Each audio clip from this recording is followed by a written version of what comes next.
All right, hello everyone, welcome back to the stream. So today I'm going to be working on adding some more things to the game loop here.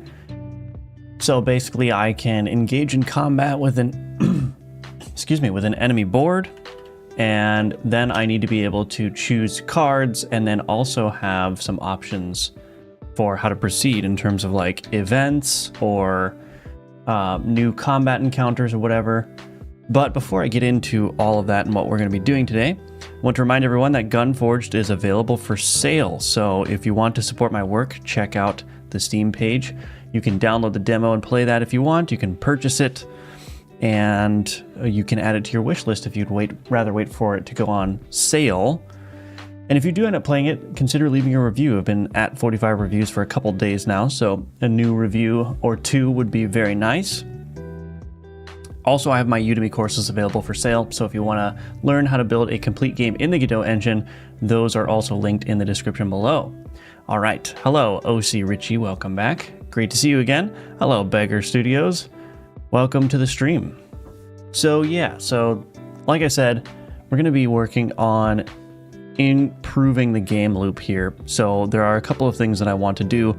Obviously, this is going to be a roguelike, so after you engage in combat, there should be some kind of reward. Right now, I'm just giving the player some cards to choose from. And then I want there to be sort of like a choice that happens after a combat where you can maybe visit a shop or perform some alchemy or, you know, just all kinds of random events that could happen to enhance your card or enhance your grid size. So there might be one option that's like add a grid cell, and then you can like expand your grid here. So all those different ways of acquiring or accruing power. And yeah, so we're going to be setting up a framework for that today. But first, I want to go over a little bit of the enemy board generation, because I think it's actually in a very good spot. It still needs some tweaks, but I might just explain this in case anyone's curious of what I'm doing. So basically the problem here is that I've got cards like this incense here, which reduces the remaining turns of adjacent minion cards by 1. And the problem, of course, is that you can't just place this card randomly and hope that it's going to work, right? There needs to be some kind of directed nature to the placement such that it gets placed adjacent to a minion. And this is true of all kinds of different cards, like the axe also requires an adjacent minion. So how do you actually place the cards on a grid? So if I have a random list of cards that I'm saying, here are all the enemy cards, how do I actually determine how to place those on the grid? And there's a number of ways of approaching it, but what I've done is I've actually just used a directed graph here, and I actually had the AI write me a directed graph implementation. It's very basic. If you're not familiar with graph theory, I'd recommend checking that out, but a directed graph is basically just a flow chart.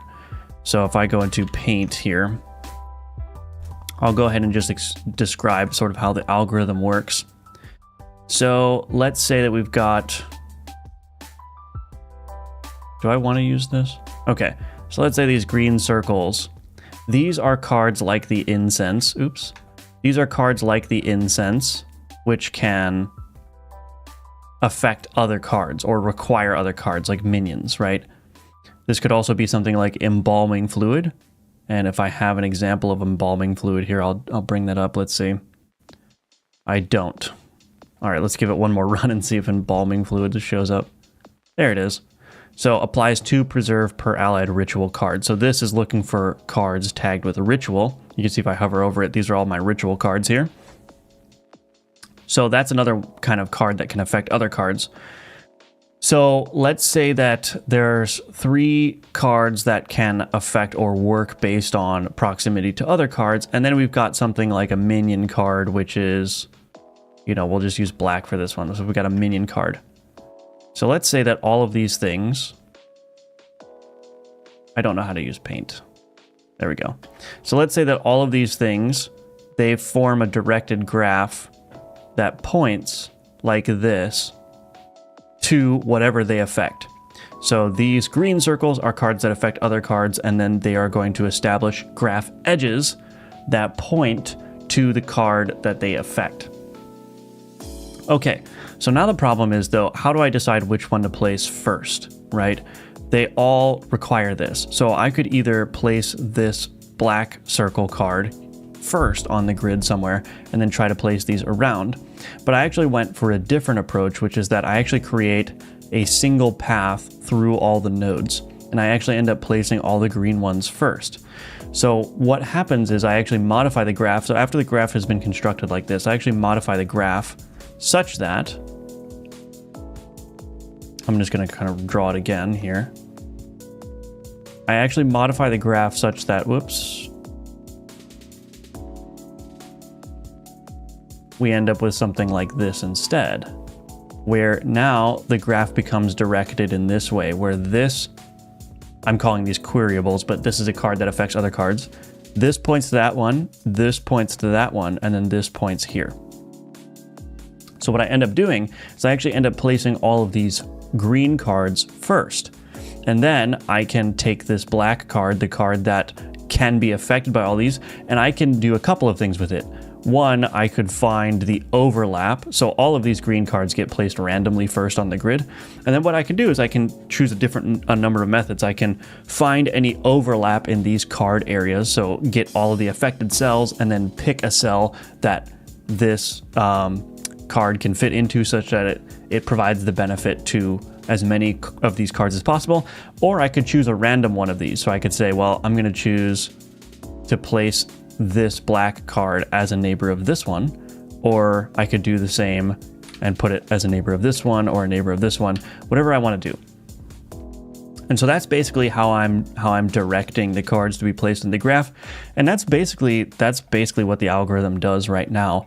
I haven't done any more sophisticated logic than that, but using the graph structure, there are now opportunities to make it a little bit more complex. But even with something that basic, this is actually working really well. And of course, there's trial and error too. You're not guaranteed to be able to place a card as a neighbor. So if this black card cannot be placed as a neighbor of this one, then it will try to place it as a neighbor of maybe this one and then maybe this one. If all of those fail for whatever reason, then this black card just gets placed at a random location.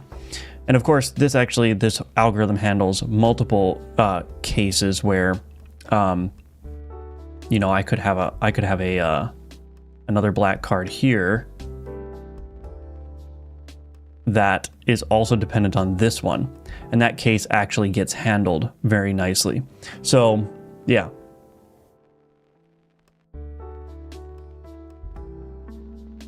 So that's basically the algorithm here. And let me think.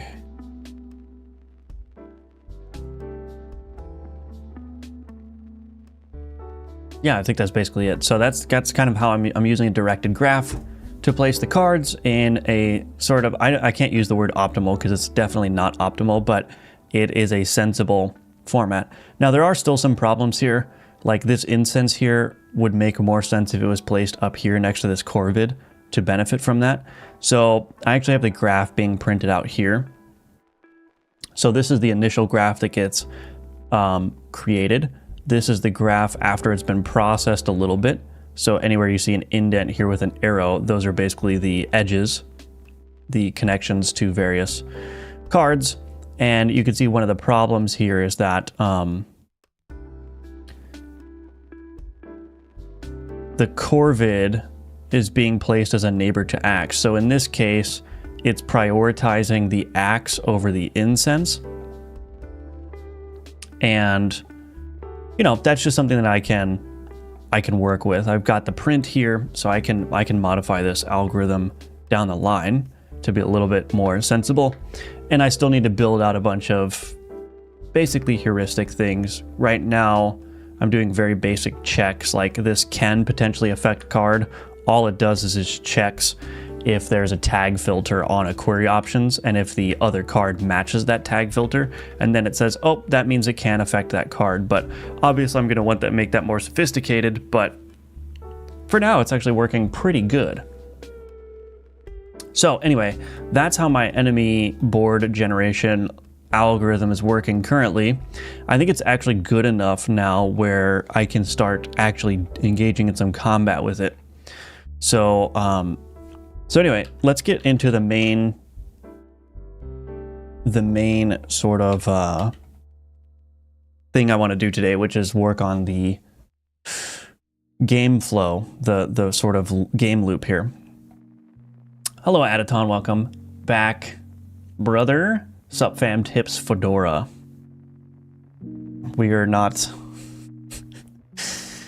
This stream is not for Fedora tippers, so I'm just kidding. I'm just kidding. Everyone is welcome here. So I'm gonna do this, and I'm gonna see. I should be able to. Ooh, I might not be able to beat this actually. Well, let's see. Actually, I guess I am gonna beat it. Ooh, that was a big.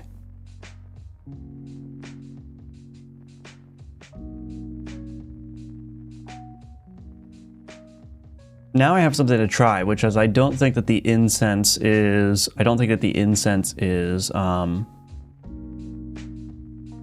triggering the corvids properly. Okay, anyway, so right now when I defeat an enemy, I can take a card. So I'm going to take a scarab and I'm going to put it here. And once I take that card, that goes away and it generates another enemy board. Problem is I no longer have the begin button here, but that's fine because I actually don't want that. What I want to do now is I want to create, so the kind of pattern that I'm thinking of, I'm kind of borrowing from the game The Bazaar here.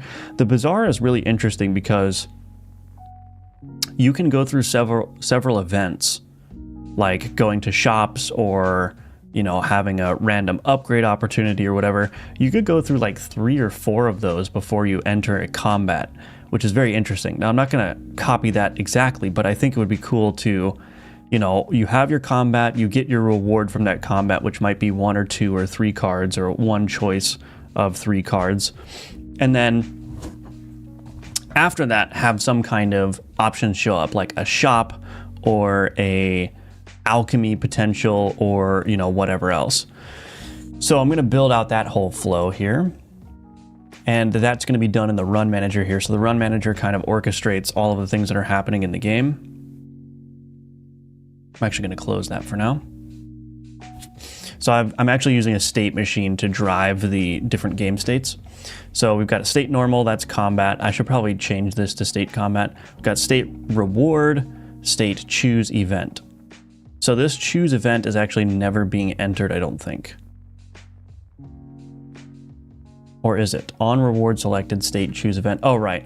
So when I enter the state choose event, I'm just switching exactly to state, or switching right back to state normal. So I actually want to replace this. And what I want to do in here is create some event things. So how do I want to actually do that? So I'm thinking that, let me go to the game UI first.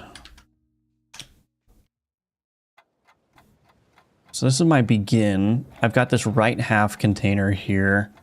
Probably will add some kind of event buttons here. So let me think. I don't know how this is visually going to be presented either.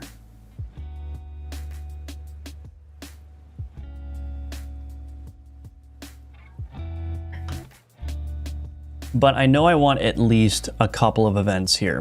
So I'm going to start with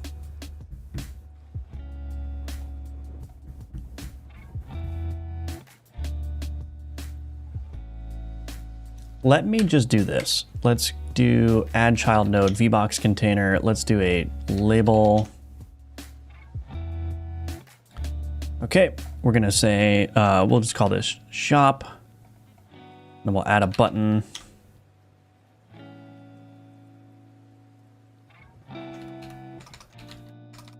Choose. This is very unsophisticated for now, but that's fine.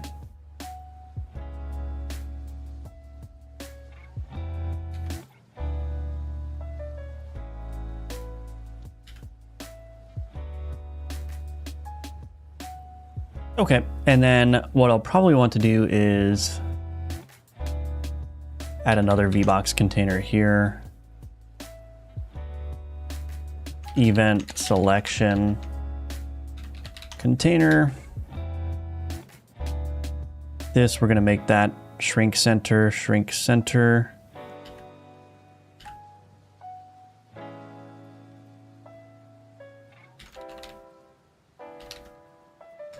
Event selection. I don't know. We'll call it event selection, I guess. And then I can just duplicate these. This would be like alchemize. And then something like enchant. Something like that. Let's go ahead and change the... Do I not have the theme overrides? Let's favorite this property. Nice. Okay. So there's my event selection container. So what I'm going to do now is I'm going to delete these.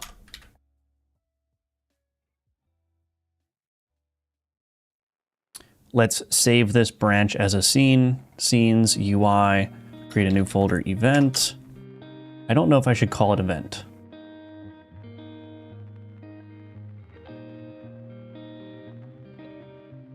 Because event is a keyword in C#. Oh well. Oh well. Event selection container. Okay, so we'll get rid of this. Let's put the event selection container in here. All right, so let's open up that event selection container. We're going to save this branch as a scene as well. This is going to be event selection. We'll go ahead and get rid of this as well. Resource preloader, event selection. Okay, so let's go ahead and create a script here.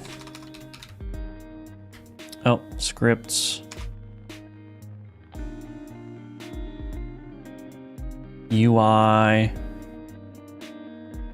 Folder event.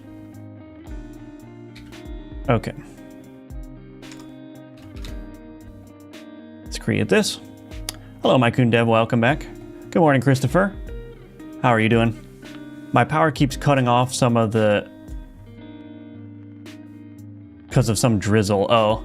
Greek power cables are probably made out of paper. At event, yeah. I don't like doing that. I'd rather just avoid keywords. Hello, Pocket Pixie. Welcome. Good to see you again. Game.ui.event. Okay, so we've got our event selection container. So I'm going to need some kind of event type, which I don't really want to... I don't know if I want to architect this whole system right now.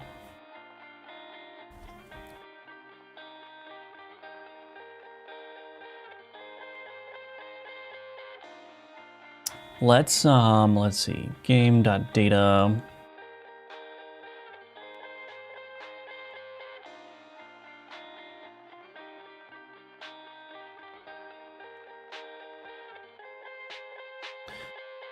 Let's just do event type. .cs, namespace, game.data, public enum event type. We're gonna do we want none? I don't think we want none. We're just gonna do shop, what was it?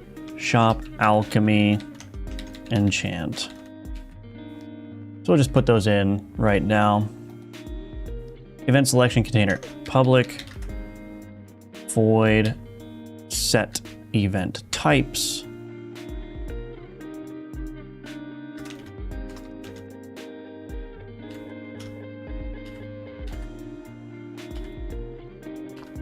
For each var event type in event types, we're going to take the node, come on, node private resource preloader, resource preloader dot instance scene or null. Oh, I need to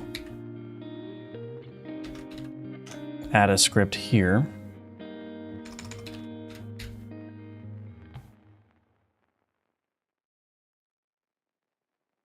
Okay, event selection.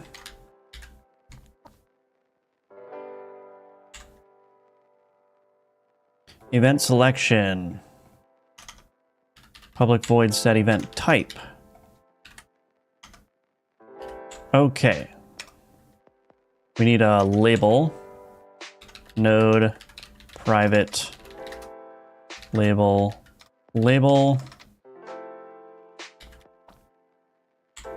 label.text equals event type toString. That'll work. That's fine. Okay, so then what we want to do is we need to expose signal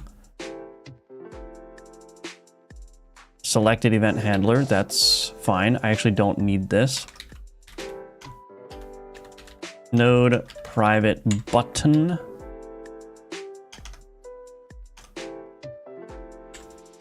Public override void ready button.pressed plus equals emit signal name of selected. That's good. Cool. Okay, so then in here we've got event selection set event type event selection dot selected plus equals on event selected. That's great.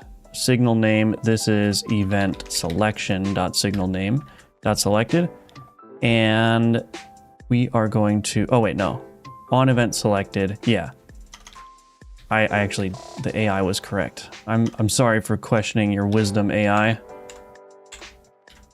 Okay. This needs to be cast as an int here. Enums cannot be sent as single arguments, but if you cast them to int, and they just get handled properly, so. Okay, so that's the basic setup. So now if we go into the run manager here, enter state choose event, what we're gonna do is we're gonna say, let's create a game UI here, or a game UI method. We wanna do create event selection container. Do I want to return this? I might as well return that, I suppose. Event selection container, right half container, add child, return event selection container. I think that actually makes sense. So what I'll do is I'll say var event selection container is equal to game UI, create event selection container. And then what I'm going to do is event selection container dot set event types, and we'll do shop alchemy enchant. Perfect. Okay, so now I need to do event selection container dot selected plus equals on event selected. Let's scroll down here, on event selected. State machine, change state, state normal. So this is not correct. So we're gonna need to handle whatever the event type is here, but let's just see if that flow works. So now what I'm gonna do is I'll go to, I'm gonna just change my board health. I'm just gonna set the health to 1 so it's very easy to win. So I can just test this layout. What game is being developed now?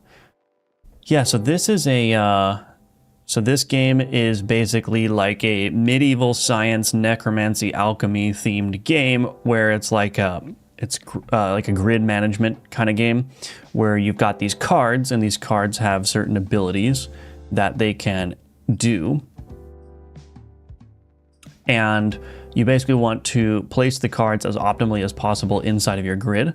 So for instance, the incense reduces remaining turns of adjacent minion cards by 1. So that will affect the Corvid here and the Skeleton Warrior because they have that minion tag. So basically this is the idea of the game. You want to optimize your grid, and then it's an auto battler. So once you've selected your grid, you click begin and you basically just watch the combat happen and you try to outdo your opponent's grid, your enemy opponent's grid. So it's kind of like Backpack Heroes, kind of like games in that vein. The Bazaar is a big inspiration for this game, but the twist of this game is that there's going to be abilities to alchemize your cards. So I might be able to take a Corvid and merge it with a Skeleton Warrior, and I could potentially increase the damage and also give the Skeleton Warrior an echo capability as well.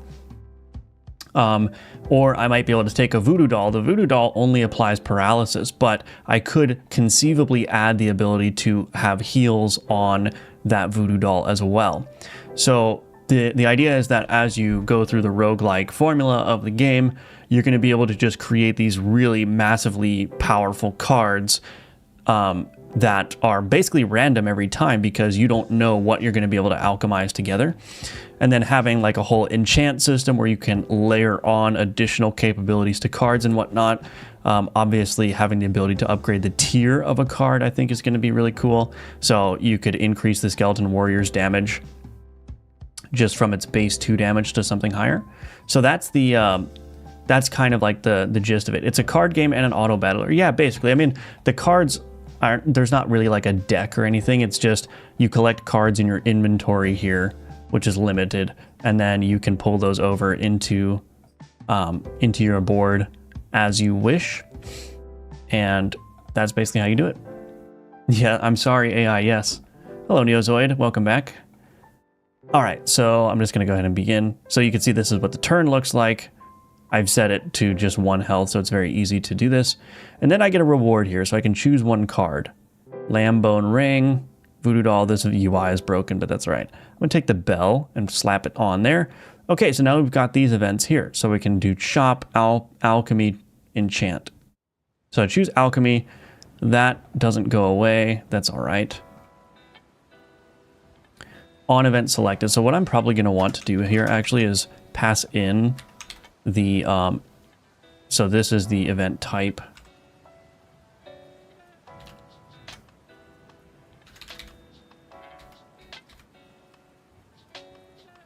And then on event selected, event type. I'm going to pass in the event selection container as well. So I can do event selection container, queue free. Okay, so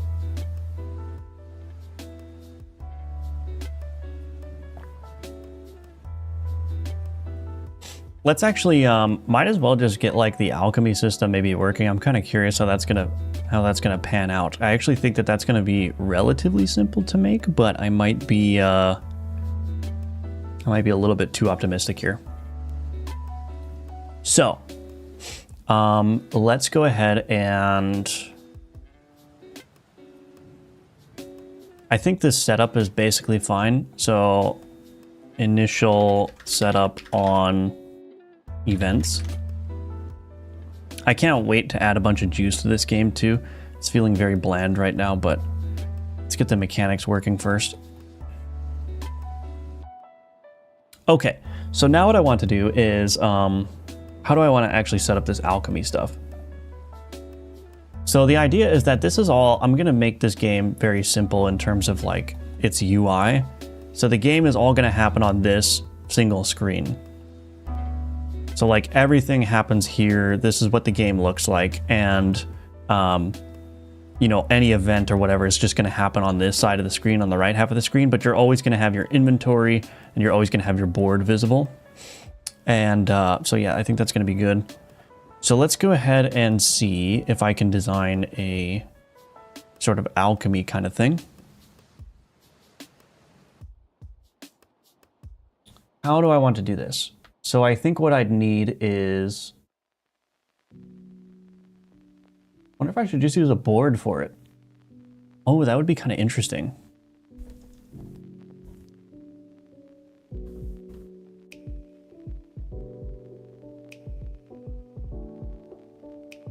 If I use a board, so a board is just this grid here. If I use a board for the alchemy,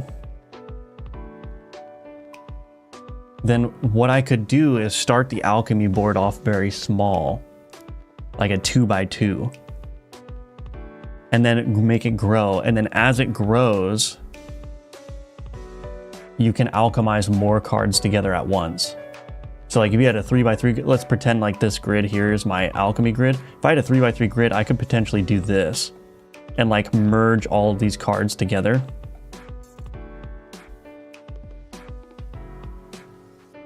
And the nice thing about, like, if I started the alchemy board at 2x2,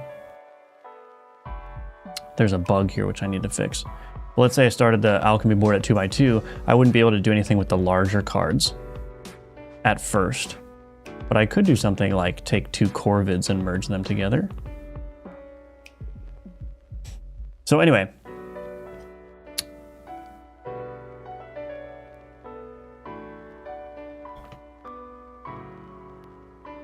So.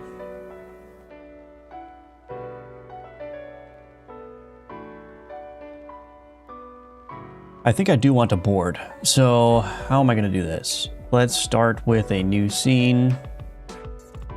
We'll do a...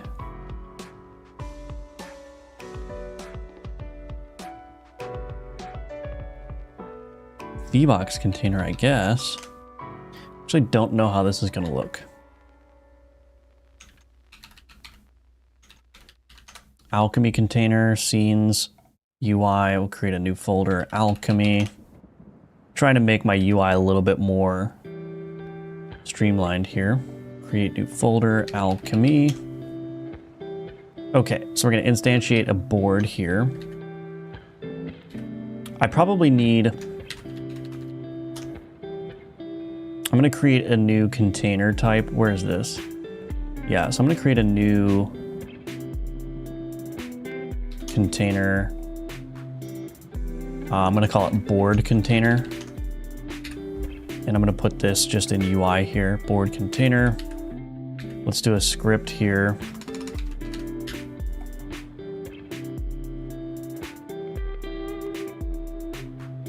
Okay, public override void ready. Get this dot get first node of type board.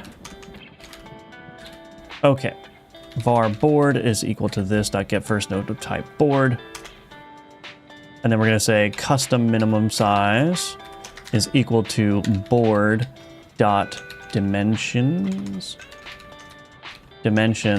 times game utils dot tile size. Or sorry, this would be game constants. What? Oh, tile size is here. Well, that's dumb. Game utils dot tile size. So this board container is basically just a control node that's going to just make itself the same size as the I'm gonna say board.position is equal to vector 2.0. And then we'll also set the size equal to vector 2.0 just to force a resize there. Okay, so that's basically it for the board container there. Oh.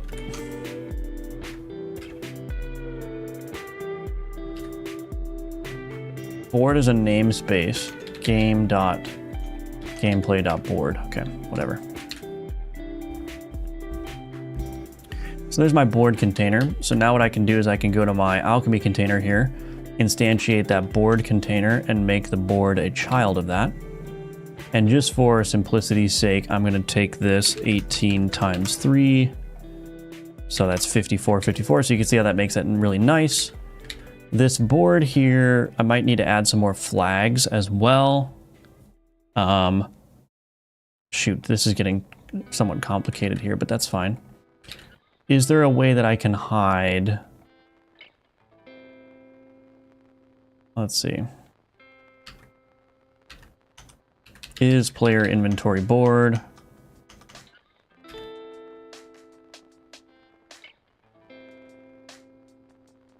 This is very, very messy. I'm gonna probably have to update this.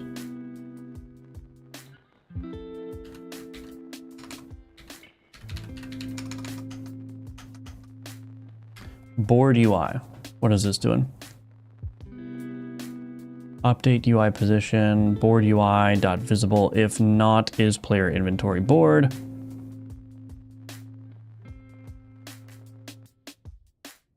Let's do this.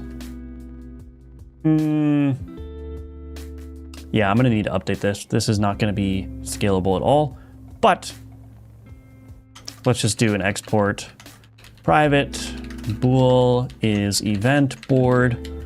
I'll find a different way to orchestrate all these things later, but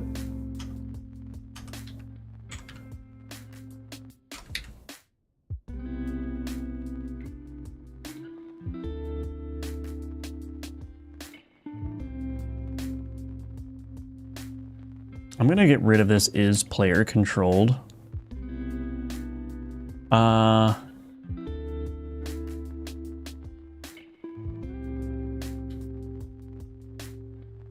This is so messy. Okay, well, we're just gonna move along with this and then figure out a solution later. That's fine. So here, if not and not is event board. Okay, so we can do that. cool. All right.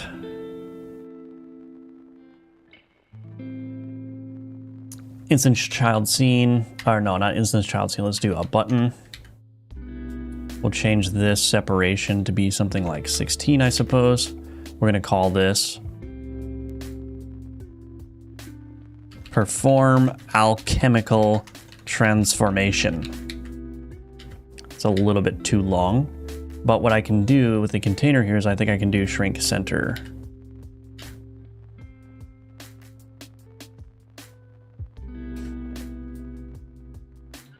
Okay, and we'll do the same thing for this one, I suppose. We will do horizontal shrink center, just in case. All right. So there's our alchemy container. Let's do a script. Scripts game.ui.alchemy. We need a reference to a board. Board is a namespace, but is used as like a type. That's very annoying. Board, and then node private button. Okay, cool.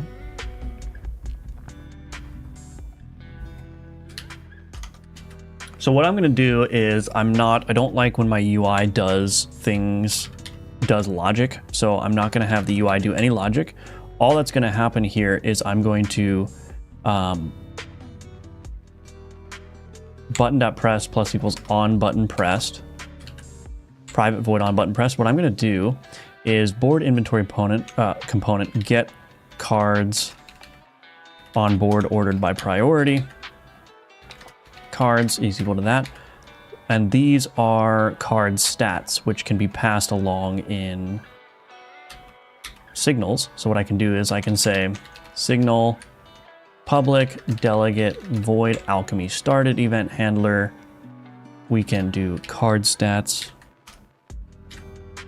I don't know if it supports C# arrays through signals, but we're going to find out. Emit signal alchemy started. Okay, so now what I'm going to do is I'm going to go to my, game UI. So create event selection container. So now I'm going to do this. Public void create event. Event type event. Event, no, I want to do var scene is equal to, well, let's do this. Switch event type.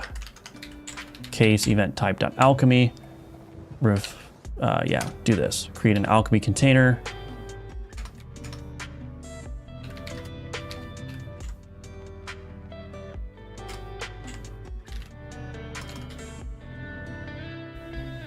So alchemy container, we're going to do right half container add child alchemy container. And we're probably going to want to set the board dimensions or whatever. So I'll probably just have like a public void. Yeah, we got to follow the rule. You aren't going to need it, right? YAGNI. When you're writing software, do not write anything that you don't currently need.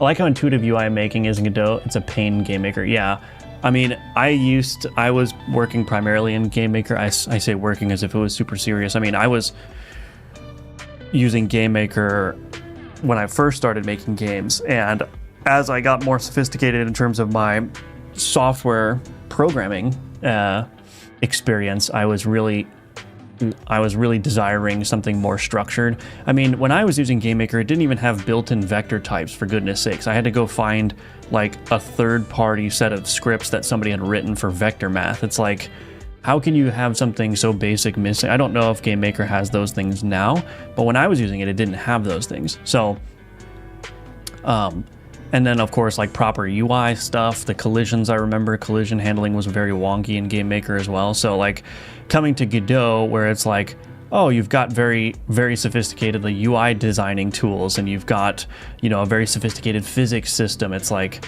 oh, this is much nicer than GameMaker. So yeah, I do not miss GameMaker in the slightest. There's one feature from GameMaker that I miss, and that is the surfaces feature, where you can basically just create a temporary texture on demand and just draw to it. That is possible in Godot, but it's like very, very hard and not at all intuitive to do that. Whereas in GameMaker, it was like, oh, you just define your surface, define your draw mode, draw whatever you want to the surface, and then now you've got like a bigger texture that you can render. So if you want like decals and whatnot, just render them to a surface, and then you can render the entire surface, right? Anyway, that was a tangent. You learned the Greek alphabet, very nice. Turbo Shook, hello, Mr. Belly. Hello, Turbo Shook, welcome, welcome. If there was a React Native library for Godot, would I use it? Probably not. I don't know much about React Native. I did see that there was a way of doing like HTML in Godot. Like there's a project on GitHub. So you could probably just use normal React if that works the way that I think it will, but yeah, I mean, maybe. I mean, React is kind of nice, but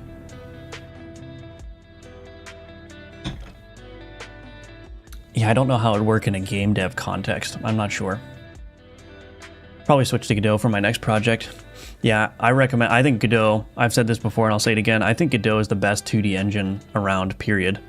Like, if you're going to make a 2D game that's small, not too ambitious, you're not trying to make something that's like, you know, I don't know, I can't think of a 2D game that's very, very ambitious, but Terraria maybe. I think you could probably do Terraria in Godot. It's just, I wasn't successful in my little prototyping attempts to do so, but I think it's the best 2D engine around. Like, I don't think there's any reason to use anything else. But that's just my bias, I suppose. Doing React right now for my job, it's okay, but not in love with it. Yeah, React is a little bit... I kind of like it.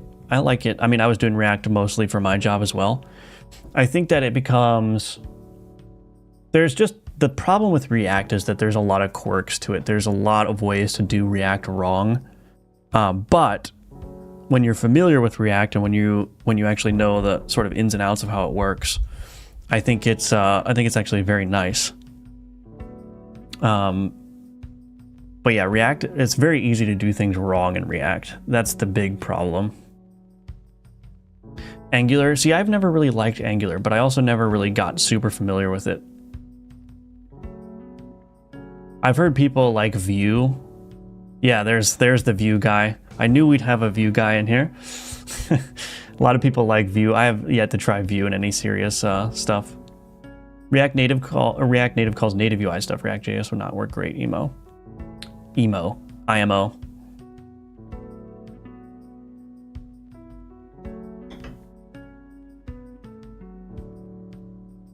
Angular also changed a lot over the last 2 years. Yeah, if I ever get back into it, I might try that out.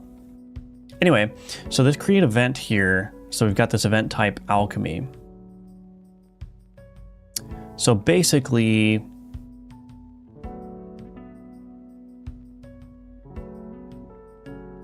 one problem here is that I don't have any way of controlling this Alchemy container. So let's do this actually. Create Alchemy event. And we're just going to get rid of this. We'll do this switch later.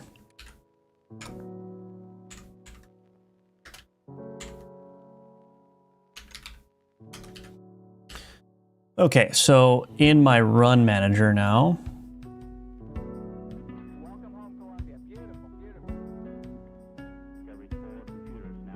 on event selected. So what we're going to do in here is we're going to, I wonder if I should just create an Alchemy state or state event. I might just do a state event here. Let's just try with a generic event state. Enter state event.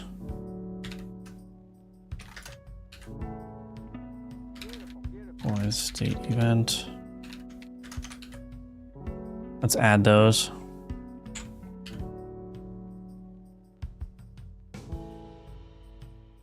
On event selected. So let's do this. private event type, selected event type,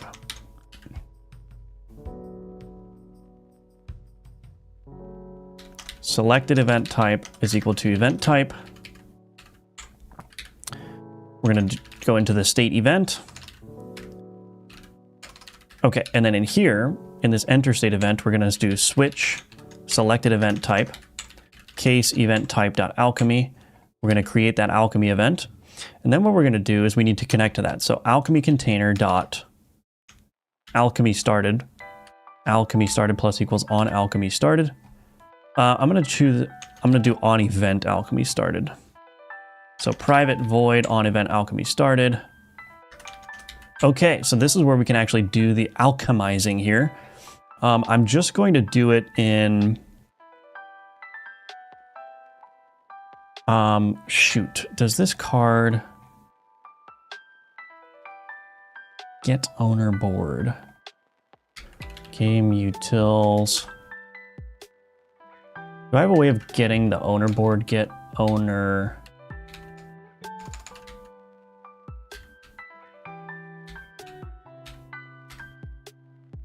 I wonder if I could ask the AI.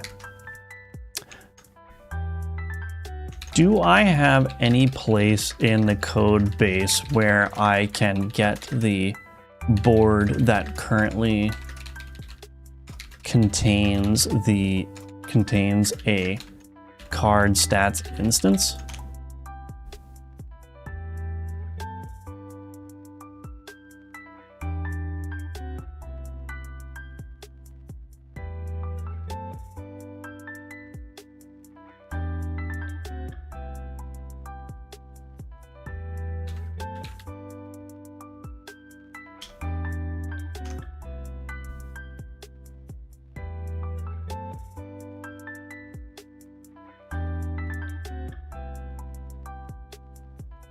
Okay, thanks AI, that doesn't help. Where is this being used? Cardboard utils, get card, oh here. Yeah, cardboard utils. Get cardboard owner, okay. So this is gonna be a little bit tricky. So, game utils, cardboard utils. I wonder, I don't know what to do. I don't know how to handle all this stuff. Let's just create the, this is so messy. I don't like the way this is shaping up, but let's just do card utils. .cs. Do I want to do that? Yeah, whatever. Whatever. Namespace, game.util, public static card class card utils. So what we're going to do is we're going to do this. We're going to do public static card stats alchemize cards. I'm going to have to move this later, I'm sure, but I'm just going to do this real quick here. So right now I'm just going to make it random. So var merge card is equal to cards. Let's do this. If cards.length equals 0, return null. Equals cards math util .rng.randf range or randi range. Yeah, so we're just going to choose a random card to be the merge card.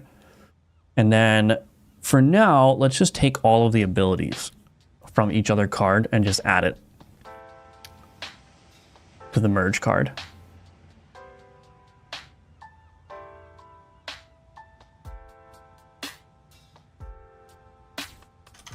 For each var card in cards, if card equals merge card, then continue merge card dot base card dot abilities dot add range. So this base card composed abilities.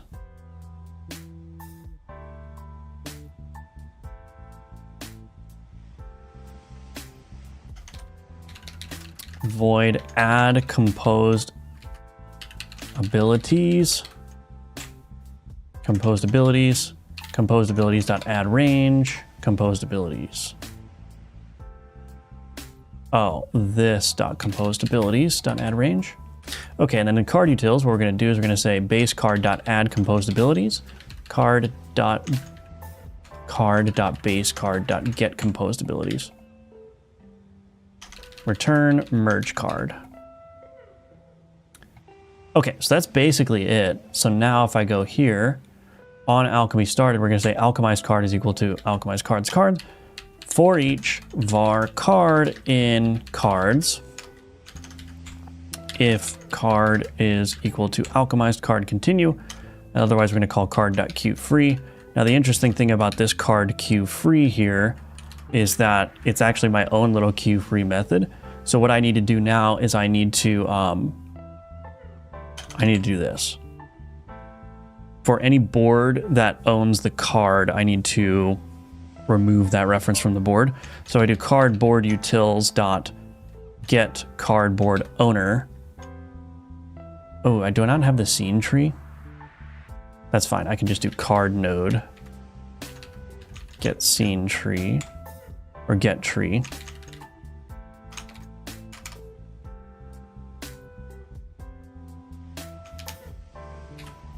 So if that's not null, we're going to go to the board inventory component, try to remove the card. So we're going to update the board inventory components data here. And then we're going to set the card stats and then queue free the node. Cool. Okay. So there's my card utils. So now in my run manager here, we're just freeing all the other cards that were alchemized into this new card. And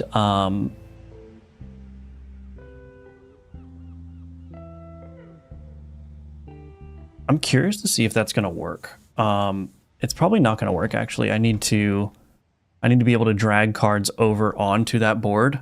Shoot, this is going to be terrible. This is going to be absolutely terrible. Just to make sure I don't have any issues here. Battlefield 1 uses React Native for its UI. Oh, interesting. C# execution engine for JavaScript using V8. Opaque script and translucent script.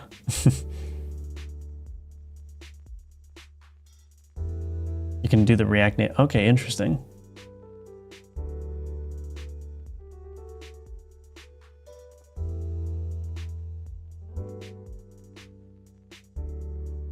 Neozoid still lurking. Hello, Paul. Little off-topic question. Roughly speaking, in Godot, how would you handle a composable cutscene system? I was thinking cutscenes, parent, step, children. Each step does X action on entity Y. Yeah, I mean, it depends on... Yeah, if your goal is to make something composable, then, I mean, obviously you're going to want some kind of camera that can be controlled in a sophisticated way, like setting targets and whatnot, right? Or, you know, orchestrating multiple cameras.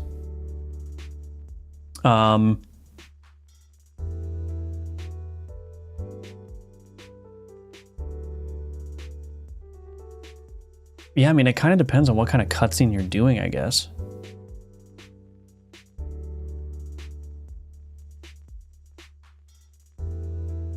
Yeah, I think to me, my initial impression is like cutscenes are just one of those things where it's like you either just build the cutscene in a very naive way where you just like manually do all the animations, and then if you need to tweak it, you just tweak all the animations, or you need like a very sophisticated, robust framework that takes a huge amount of development time to build to enable all the animations you want to make. So I don't know, like, is there a middle ground? Like, is there a way to do a slightly composable cutscene? I don't know. I don't have much experience making cutscenes, but it seems to me like that would just be a problem. My impression would be I would just make the cutscene myself by hand, and just make it very bespoke and not worry about like doing like a composable architecture for it.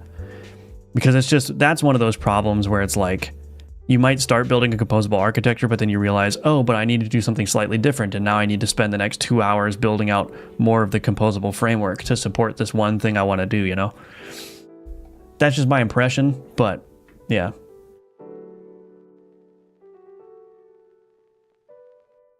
I think your approach, though, your idea behind it, Paul, is solid. I guess my question is more of like, is it worthwhile to do that? Scripted steps. Yeah, I mean, you can certainly break things down into steps, right? So you could say, here's the step that does this very specific animation, and then here's the step that does this very... Like, you don't need to make the whole cutscene like one giant animation player.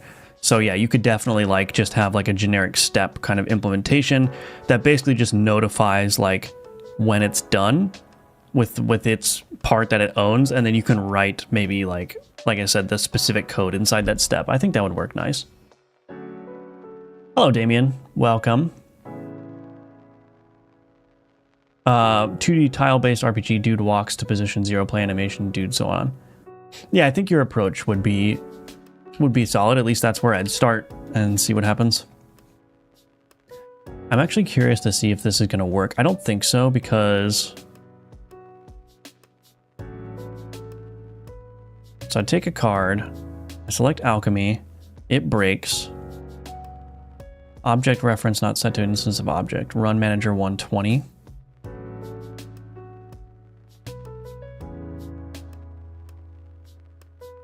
Oh. I need to add the Alchemy container here. I don't think I'm going to be able to drag cards over to the Alchemy board. But we're going to see.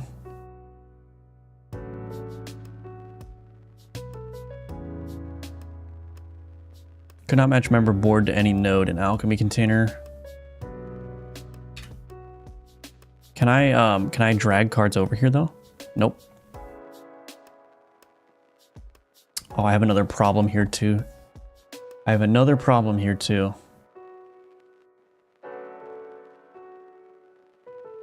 Take the axe.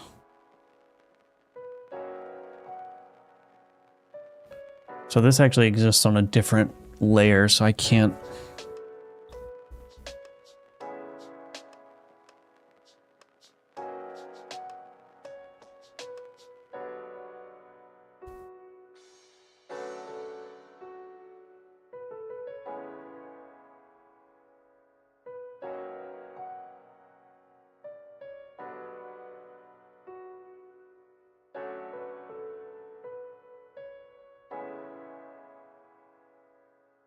Okay, so there's a couple problems here. One, this board needs to be marked as an event board. And two, this Alchemy container here, we're going to make this shrink center and shrink center. So that's going to fix that. But the problem now is that this game UI, since this is on a canvas layer, this is actually not going to work properly. So let's change this. Maybe I don't even need... I might not even need this to be a canvas layer. So I'm going to do this, and I'm going to take these theme overrides and just turn down the margins here. Kind of redundant, but mouse ignore. I'm going to need to change this type to a margin container. Okay. Friendly Cosmonaut on YouTube has a good tutorial designing a cutscene system. It's for Game Maker, but the principles are all there. Very nice. Yeah, that's good. Good shout out. Hello, Johnny RT. Want to start developing my own game, and I'm thinking in choosing Godot. I'm front-end developer, zero experience with developed games. Do you think it's going to be an easy curve? I think, yeah, since you already have programming experience, the scripting probably isn't going to be the hard part. The hard part is just going to be familiarizing yourself with the way that the engine wants you to work, and just getting familiar with like the sort of thought and design patterns that work well with Godot. And to the extent that you're not familiar with basic linear algebra, like vector, addition, subtraction, angles, trigonometry, that kind of stuff. Those are all the things where you're probably going to see the most problems, if you have problems, but I think it'll be a relatively easy curve for you, yeah. You just got to get familiar with because building games is a very different way of thinking about things, because typically, you know, if you're just building software, it's very like stateful, right? There's not stuff that's happening every screen refresh, you know? Whereas in games, it's like your state may be changing frame to frame, and that's something that you need to think about when you're working on them, right? So yeah, just it's a little bit different way of thinking about how to program and how to use the engine properly, but shouldn't be too difficult, I don't think. Shouldn't be too difficult. Alchemy, boom. Okay, why is this still wrong?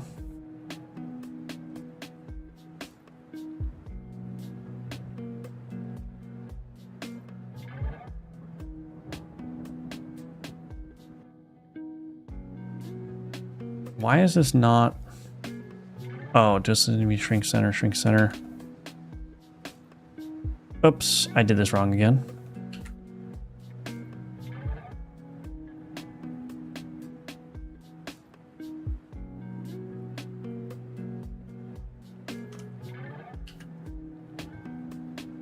Oh, it needs to be expand, okay.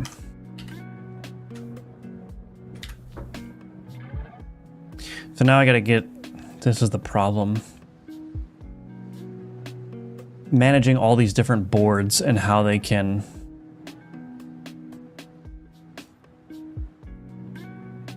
interact with each other is a little bit difficult, but here, this is centered now. So now I just need to be able to figure out how to drop these things here. I may need to fix whatever issues I have with my board setup. Let me think.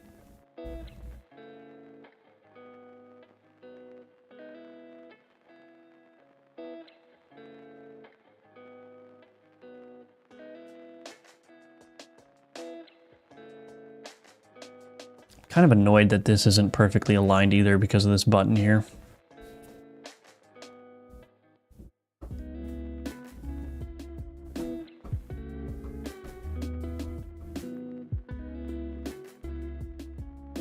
So my boards, I think my boards are storing too much state here. So let me commit this. Work on Alchemy.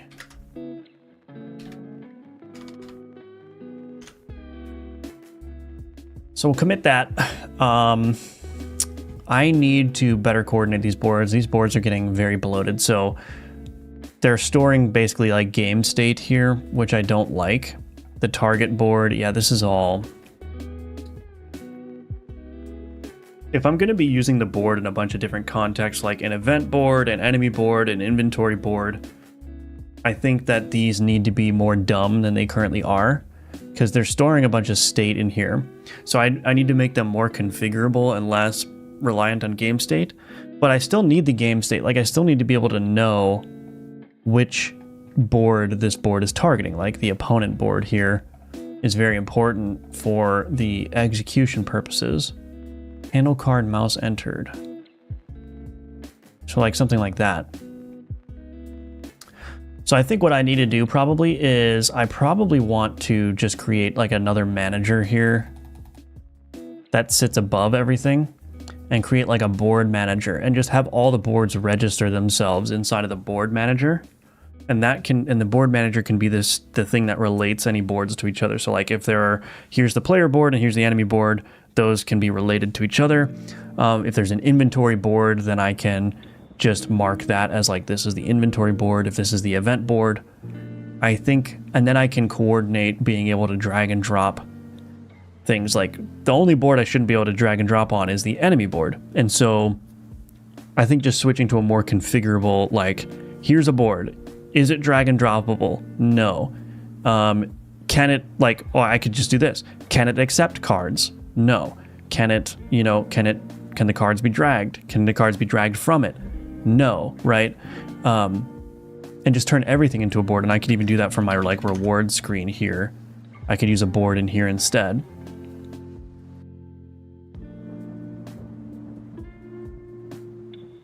So everything will become like a board now. Like, a board always contains cards, and then just make them more configurable. I don't want to do that. I have to do it, but I don't want to because it's going to be a little bit of effort, you know. You're welcome, Johnny RT.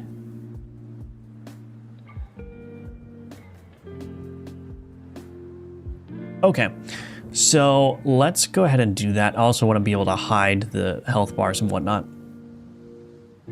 So we're going to move to a more sort of board being generic and agnostic of game state kind of pattern, I think.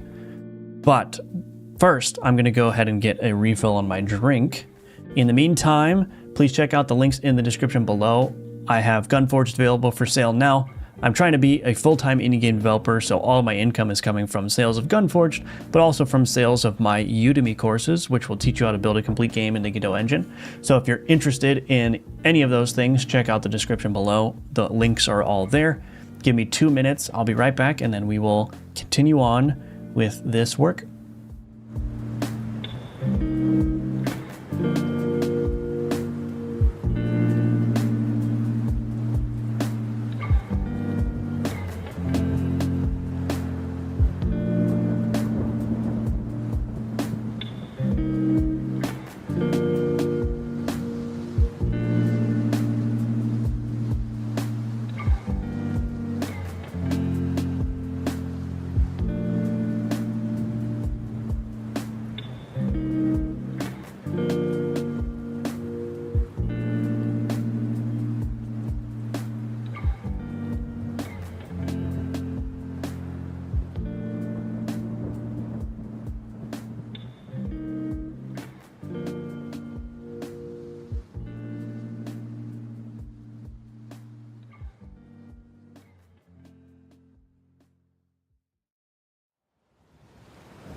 Alrighty, I'm back.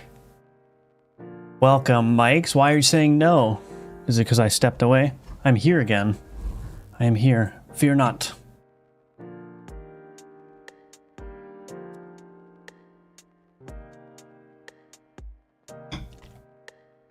Okay, alright, okay. So, board manager, eh? New scene, board manager. Board manager. So I'm just going to break everything intentionally, I think. So we're going to go into manager, board manager. Let's create a script for this. Create. Game.manager, board manager. I don't need this to be here. Okay, so we're gonna do this. Public void register board.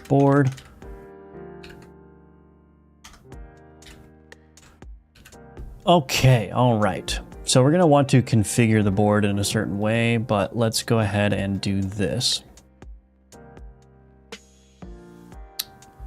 Okay, let's start with, let's break this board and we'll see everything that breaks. So we're gonna get rid of all this. We're gonna get rid of all this. We're gonna get rid of all of this. Update UI position. So we'll just break everything.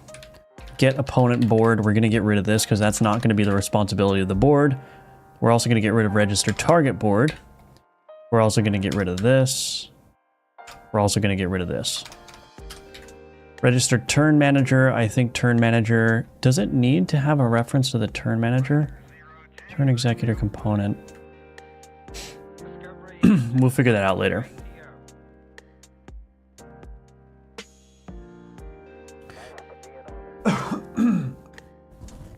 Okay, so now we're going to turn this into a more configuration-oriented thing.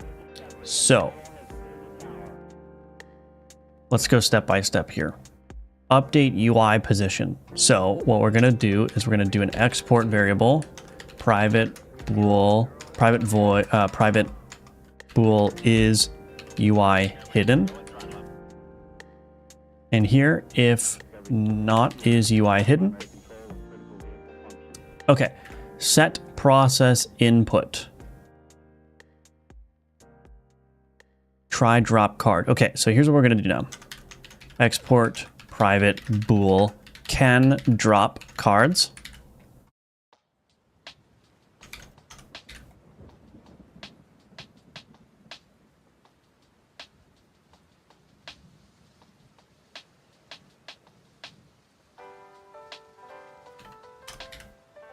Okay, so that's what we're gonna do. So we've got is UI hidden, can drop cards. What else do we got going on here? Is player controlled? We're just gonna do this. Export private bool flip orientation. And here, if we'll just reverse these. So we'll do if flip orientation, move this down, move this up. On combat started, notify combat state if his player inventory board. Okay, so get cards on board ordered by priority. So this is going to notify the cards on the board ordered by priority. So this is going to notify all the cards of the combat state here. On combat started. So let's just create another export. Export private bool is combat board. And we'll just say if not is combat board, return. Okay. So now the board is configurable. So instead of having specific game state, I'm just going to be able to configure it. But now we need to be able to do a bunch of things. So let's, is there a way I can view all my errors? Look at the whole, can you look at the whole code base, please? Okay, I'll just go ahead and build and let the errors reveal themselves. All right. Board does not contain a definition for get opponent board.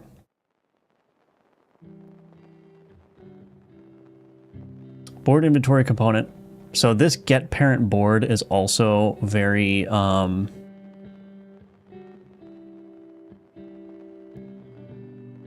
very bad. So here's what I'm going to do. Public board get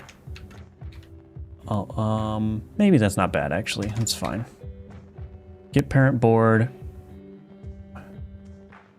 opponent board. Okay, so now what we want to do is let's do init node this dot add to group.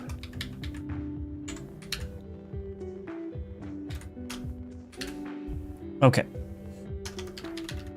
Void get opponent board. Let's do a private read-only dictionary board, opponent boards. Public void register opponent board, source board, opponent board. We're going to say opponent boards, source board is equal to opponent board. I could do this backwards too, but I think I'm just going to require explicit a double call, so I'll call it with one board first and then reverse the arguments. Register board, I don't know what I'm going to do with that yet. Get opponent board, so we're going to do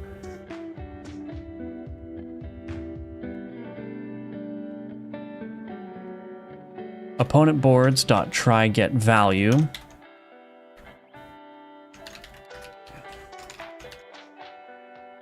Try get value source board out var opponent board, return opponent board. Okay. So now what I can do here is in this opponent board, what I'm going to do is I'm going to say this dot. We want to get a board manager here, so I'm going to do game node extensions.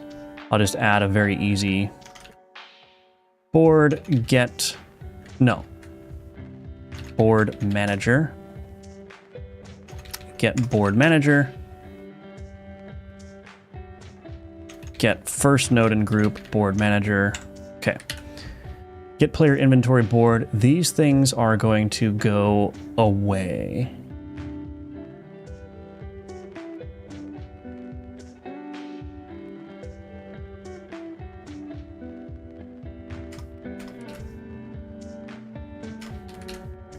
Okay. Get board manager, get opponent board. So that becomes that. So we're going to get the board manager, and then we're going to call get opponent board on that. Cool. Okay, so that is fine now.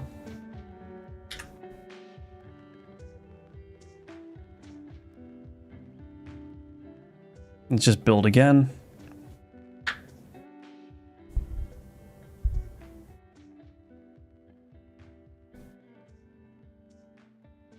Reward selection, get player board.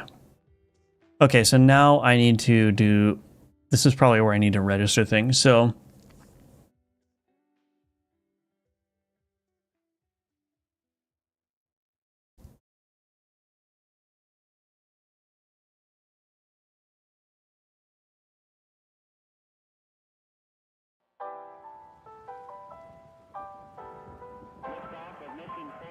get nodes in group board. Yeah, so all of this.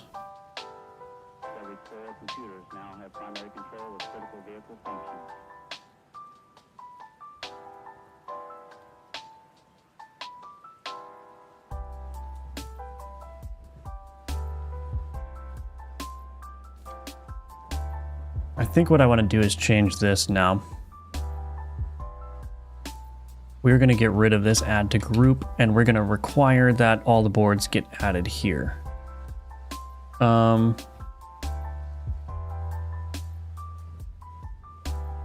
Is that what I want to do? Maybe not, actually. Maybe not.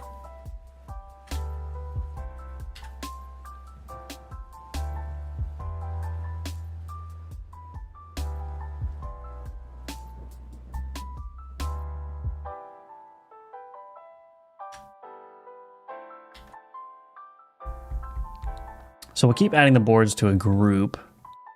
The problem is I don't want to, I'm going to need to remove these dictionary entries.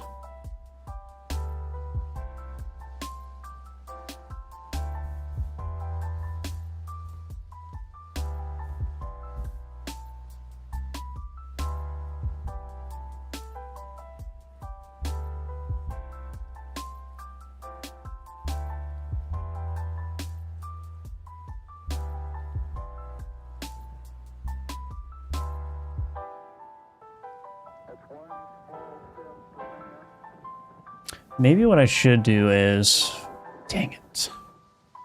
I don't really like how this is shaping up. But let's remove this from add to group. This dot get board manager dot register board. This.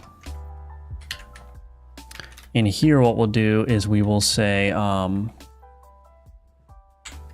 board dot tree exited, or tree exiting, I guess, plus equals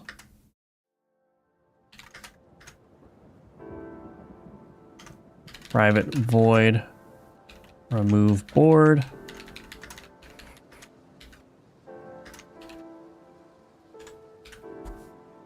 And then in here,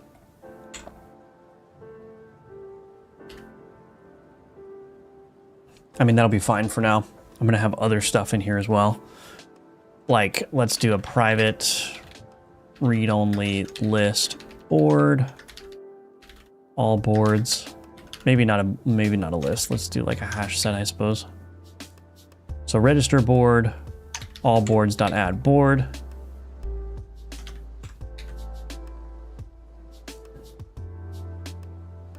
Okay, so that should work.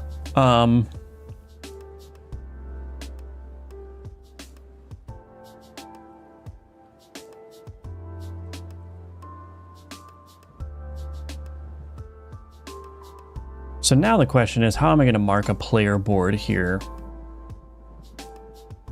I think I'll probably just create a different public void register player board. And maybe I'll just create a reference to it, private board, player board. I don't typically like to do things like this, but I think I need this level of control for, I don't like to store references to long-lived nodes if possible, because the issue is like if the player ever gets queue freed, then I need to make sure to handle that so that I'm not returning a bad reference and whatnot. But I think I actually need this level of control, of bookkeeping, I guess you could say, to do what I want to do. So I'm going to call register board on board here, and then say player board is equal to that. Okay. Then I can do public board get player board, return player board. Here, this dot get board manager, get player board.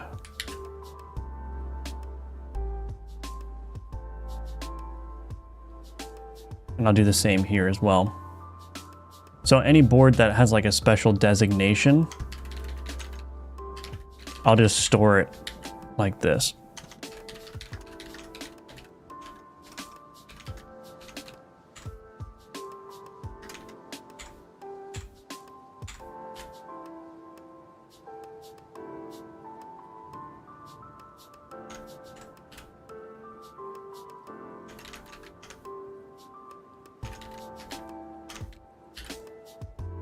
Okay. But I also need to fix these things. Get nodes in group.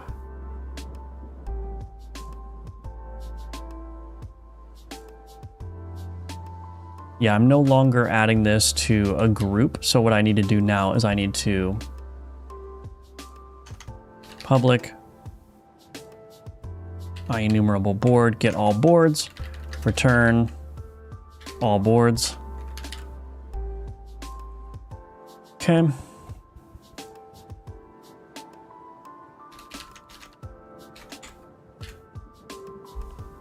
All right, that'll work. Get cardboard owner. This is going to go away.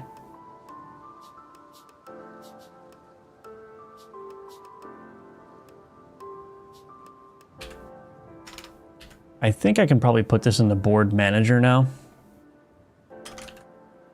Public board get cardboard owner. I don't need this. All boards first or default. Okay, that'll work. Snap card to grid. I mean, I guess that's fine. I would just do scene tree to get board manager.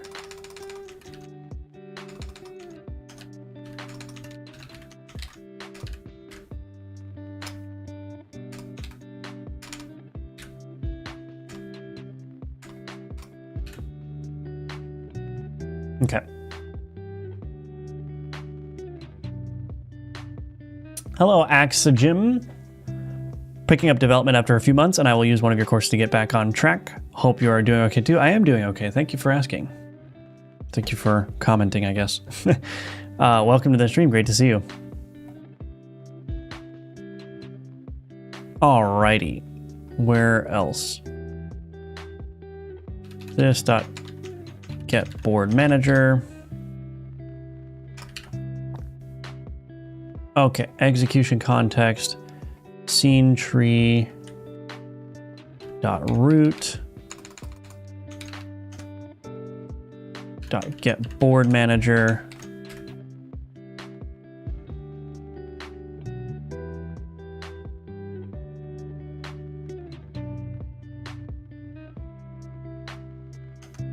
Get player board, and then I need like the opposition board. So get opponent board of the player board. I think that's probably a little bit nicer. All right, so in here, what do we got going on? This dot get board manager. Okay, and then this enemy board optimizer. This is going to be the same thing. So board inventory component, get board manager.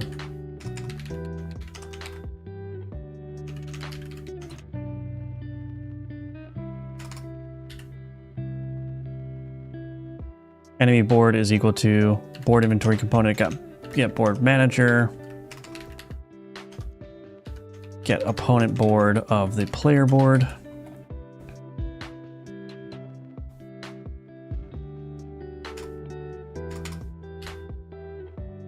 Okay, let's build and see where everything's gone wrong. Okay, register player inventory board. Okay, so there's a lot of stuff happening in the run manager here. Okay, so here we go. So we got the player board, register turn manager. I guess that's fine. Let's do this. Get board manager, register player board, register player inventory board. Okay.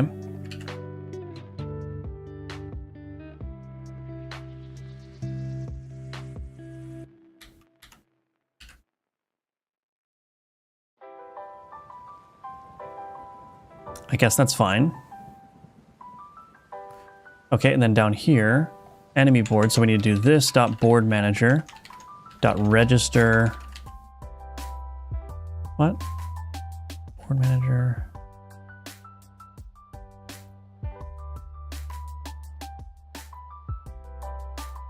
So I need to do a register board first with the enemy board. This dot, let's do this.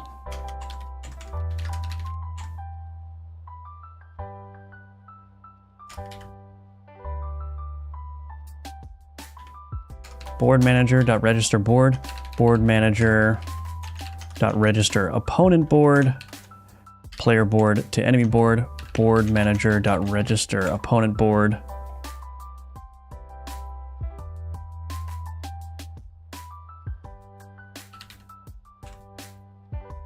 So we got to create those dual relationships there. Player inventory board, register target board. So board manager dot register opponent board, player inventory dot board, enemy board. So that should be functionally equivalent. Okay, so now this board manager should automatically clean that up, but I'm actually going to make this public. Unregister board, so I can call it myself. Unregister board. Okay, so for each var value in, or for each var kvp in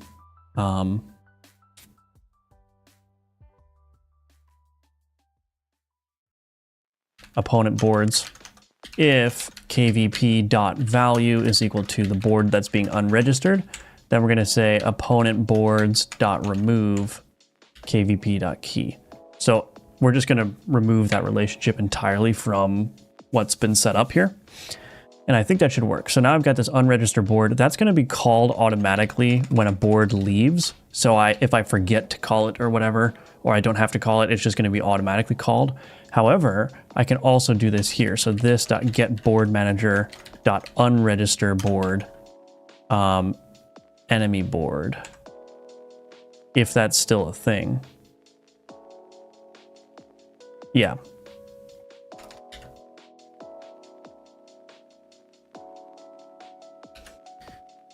Okay, so I don't know if I've actually broken anything here. So we're gonna have to figure this out. Queue free.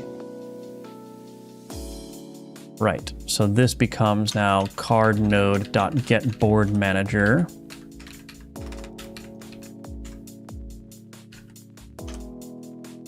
Get cardboard inner, yeah, there we go.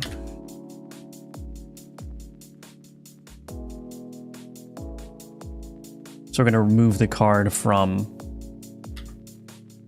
that board. Okay. So now let's go to my run manager, instantiate that board manager here. Let's build, and then I need to set up some things here. So the player board now, this is can drop cards, is combat board. Player inventory. I need to go into my inventory board here and I need to do is UI hidden? Yes. Can drop cards? Yes. Okay. And then what I'm going to do is I'm going to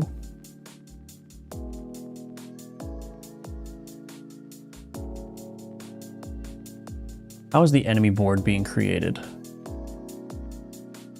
It's being created here. I almost wonder if it would be a good idea to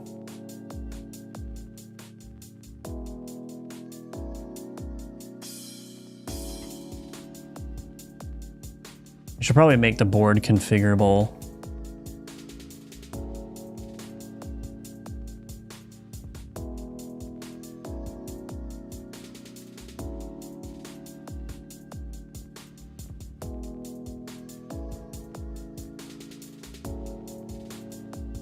So this board here.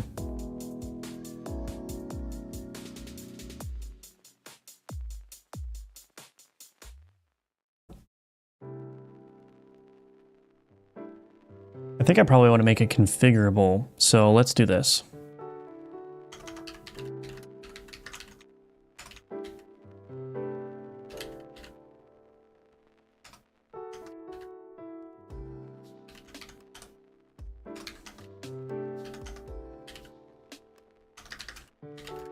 Just create some publicly accessible things here. I guess I could, I don't know.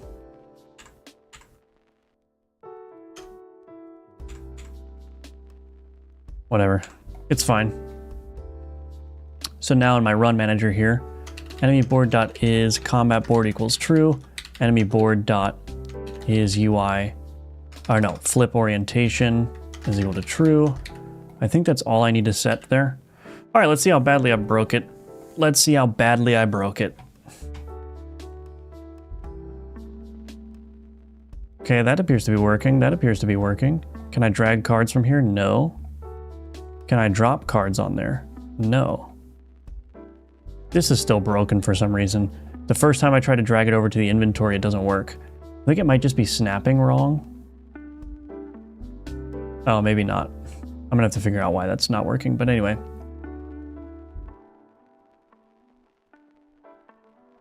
Okay, so now we got an issue here. 151.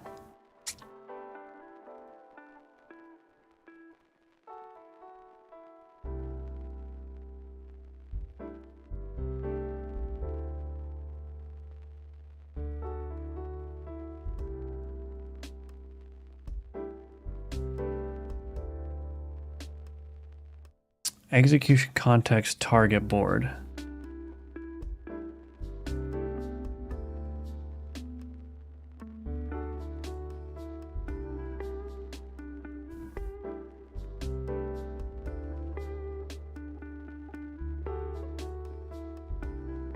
So the target board must be null here. Let's try it again. In Cursor to use the MCP context thing, I just recently learned about it. It's pretty cool to have the ability to add custom rules to each prompt, clean up all unused using statements. Yeah, I have some Cursor rules for C#. So I've used it a little bit, but yeah, I need to make better use of that system, I think.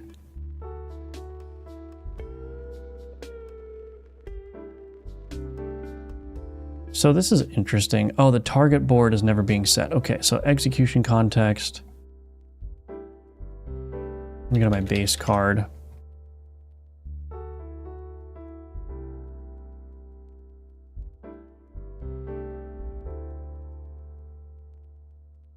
Where's the target board coming from? Oh, why is it? I don't think I need those target board.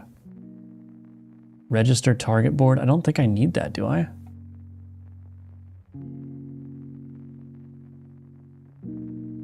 I need the owner board.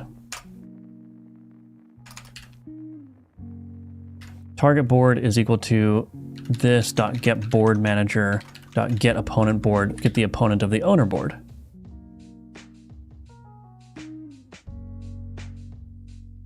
Maybe that's all I need to do, because I don't think I was any longer registering those target boards in the turn executor. So this is much nicer because all of this opponent targeting stuff is now in a centralized location. And that worked. Okay, but we still got an error here. Reward selection 34. Get player inventory board. Connect. Card placed. What doesn't it like about this? Attempt to connect to non-existent signal to callable. Oh, dot board inventory component. Dot board inventory component. How could I have forgotten? Okay, so now I should be able to drag this over. Boom. Choose some alchemy here.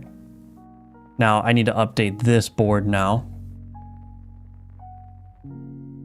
But we're just about there, I think. So if I go to my alchemy container, actually, I don't even need to do that. I go to my alchemy container now. Here, is UI hidden? Yes. Can drop cards? Yes. Okay. So that should basically work. We'll take Slytherin. Oh, no, I guess we're not doing that. Boom. Alchemy choose. Can I drop cards over here now? No. So now I still need to figure out why this isn't working in particular. But that should be fine. Oh, you know what? It's probably not working because I think those mouse events are being intercepted actually. So let's take these things here and we're going to say mouse ignore. And I wonder if the game UI also has some issues with this. No. Okay, so let's see if that works. I think the mouse events were probably being intercepted. Thank you. Alchemy choose. No, why isn't it working? Oh, it is working.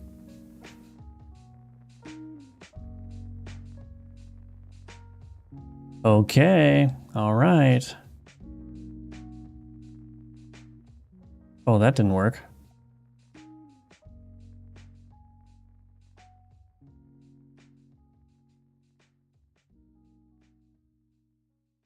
Okay, anyway. So I've got a bug here that I need to fix. And obviously the layering is wrong, but here, perform alchemical transformation. Look at that. Now the Corvid has deals 2 damage, echo, deals 2 damage, echo, heal. So obviously I'm gonna need to find a way to run a combine into this. So it should say deal 4 damage because it's combining the same type of ability, but that's the alchemy system. So it consumed all of those cards and it added the properties from each card onto those things. And so now this echo, this needs to be stacked somehow. So yeah, I just need a system now for combining abilities of the same type, which should be relatively simple. I think, maybe, potentially. I think the way that I would probably do it is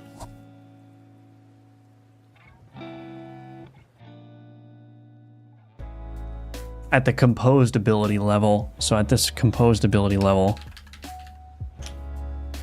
what I would probably do is require an override method that defines how the abilities get combined. I wonder if I could actually do it in a more generic way.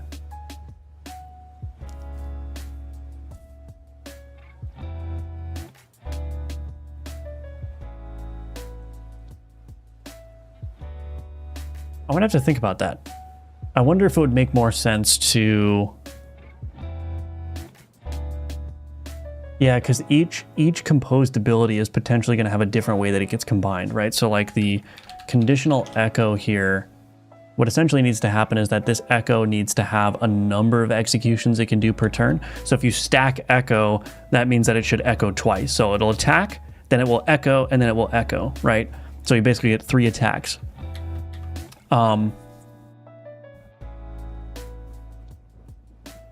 But that's different than how the damage would combine because they're different things, right? When the damage combines, it should just add all the damages together. So I probably need to write logic in each base composed ability for how a combination of a like composed ability should work. Yeah. I wonder if there's a better generic way of doing that, but I might.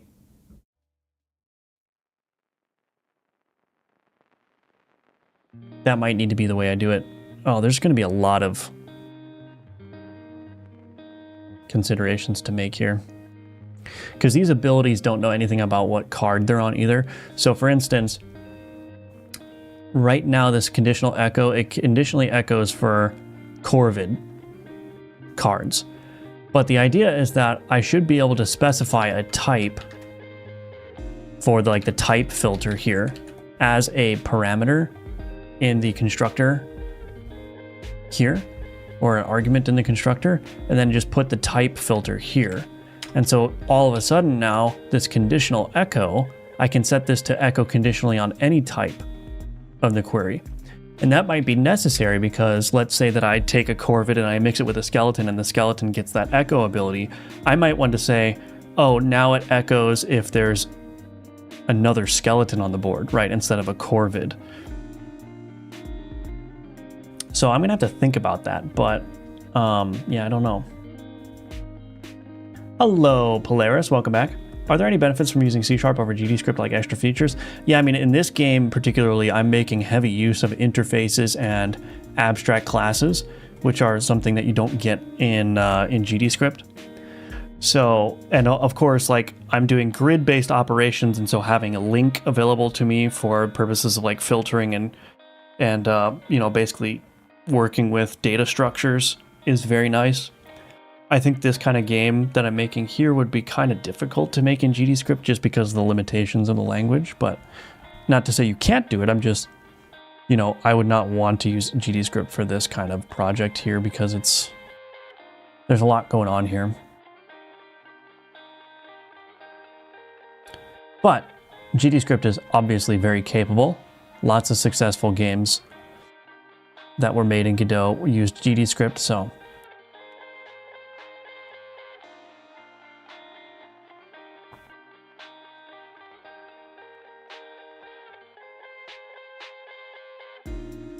All right, I'm feeling much better about this setup now.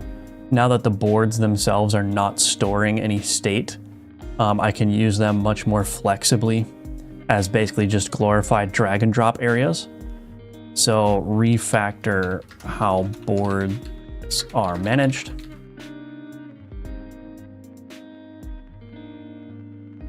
And this whole in this turn executor component, where is that? Here. This whole get the opponent board thing is much nicer because now this is much more narrow and it's just saying, well, I know which board owns me as a turn executor component, and all I need to do now is just ask the board manager, hey, what is my owner's opponent board? And that's my target. So I don't need to register references to those things in here anymore, which is very nice. So yeah. That is very, very good. Okay, I think that's a good stopping point for the stream today. So thank you everyone for watching. Thank you all for being here. It was wonderful to see everyone again. And yeah, as a reminder, Gunforge is available for sale. So if you want to support my work, check out Gunforge. Consider purchasing it. You can also wishlist it if you'd rather wait for it to go on sale at some point. And yeah, you can also purchase one of my Udemy courses. Those are linked in the description below as well. They will teach you how to build a complete game in the Godot engine. So yeah, again, check out the links in the description. Thank you everyone for being here. Thank you all for watching. And thank you to the VOD watchers and lurkers out there. I appreciate that as well. And I will see you back here tomorrow at 10 a.m. Eastern, and we'll continue on with this game. All right. Bye-bye, everyone.